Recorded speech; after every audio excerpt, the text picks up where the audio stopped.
আসসালামু আলাইকুম। আপনারা সবাই কেমন আছেন? আল্লাহর রহমতে আমরা অনেক ভালো আছি। এই যে আমার ছেলের তো আজকে পরীক্ষা, তো পরীক্ষা তো শেষই হচ্ছে না, একটার পর একটা হতেছে, কবে যে শেষ হবে আল্লাহ জানে। তো এই রোজা রমজানের দিনও পরীক্ষা দিতে হতেছে, কারণ সামনে আর কয়েকটা দিন আছে এসএসসি পরীক্ষার, এই জন্য মানে পরীক্ষা রাখতেছি স্কুল থেকেও। তো কিছুই করার নাই, পরীক্ষা রাখলে তো পরীক্ষা দিতেই হবে। তো যাই হোক, ওই যে দেখেন এখন বেরিয়ে যেতেছে পরীক্ষা দিতে।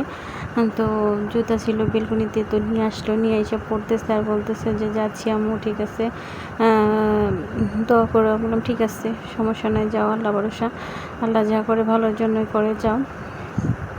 তো ও একটু টেনশনে আছে, কি করবে না করবে, পরীক্ষা তো টেনশনে থাকবেই। কিন্তু এই পরীক্ষার আর কি টেনশন, সামনের জন্য তো আরও টেনশনে আছি। আল্লাহ জানে কি হবে, ভাগ্যে কি আছে জানি না।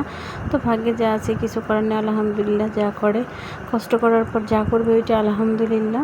তবে আমার ছেলেটা মাশাআল্লাহ কষ্ট করতেছে, ভাগ্যে এখন কি আছে জানি না।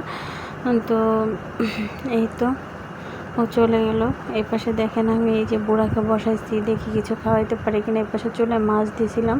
তো আমার বাসায় আমার বাচ্চারা যা বললাম, মানে অন্য কোনো মাছ খায় না, শুধু মুরগি আর মাংস, আর মাছ খাইলে একটু পাঙ্গাস মাছ খায়, অন্য কোনো মাছ খায় না। তাই আমি ভাবলাম বেশি করে মাছ নিয়ে একটু ভেজে তারপর বোনা করে রাখি, তারপর তাহলে খাইতে পারবে 2 দিন, মানে 2 দিন রেখে। কারণ এই মাছটা আমার কাছে ভাল লাগে না, আমরা একটা খাই না, মানে আমরা খাই না, ওরাই শুধু খায়। এই জন্য ভাবলাম বেশি করে নিয়ে বোনা করে রাখি, যেহেতু 2 দিন রেখে খাইতে পারবে।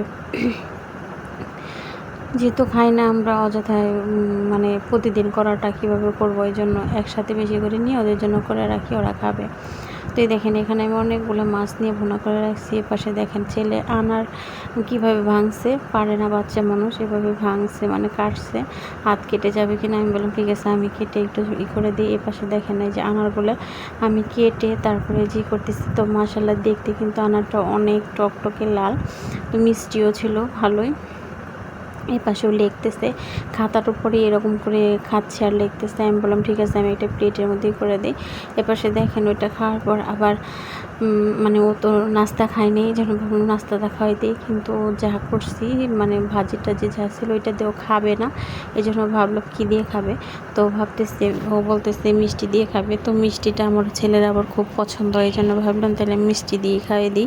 যা দিয়ে বাচ্চা খায় খুশি আর কি, ওই দিয়েই ভালো। খুব একটা খাইতে চায় না, তো যেটা দিয়ে খাইতে চায় আমি ওইটা দিয়ে দেওয়ার চেষ্টা করি, যেহেতু বাচ্চা যা পছন্দ করে আর কি করার, কিছু করার নেই। আর আমি আসলে বাচ্চাদের জন্য অনেকটা কষ্ট করি, যে ওরা কি খাবে না খাবে, এত কষ্ট করার পরেও দেখবেন খায় না। তো কি আর করার, তো আছে এই পর্যন্ত। আল্লাহ হাফেজ।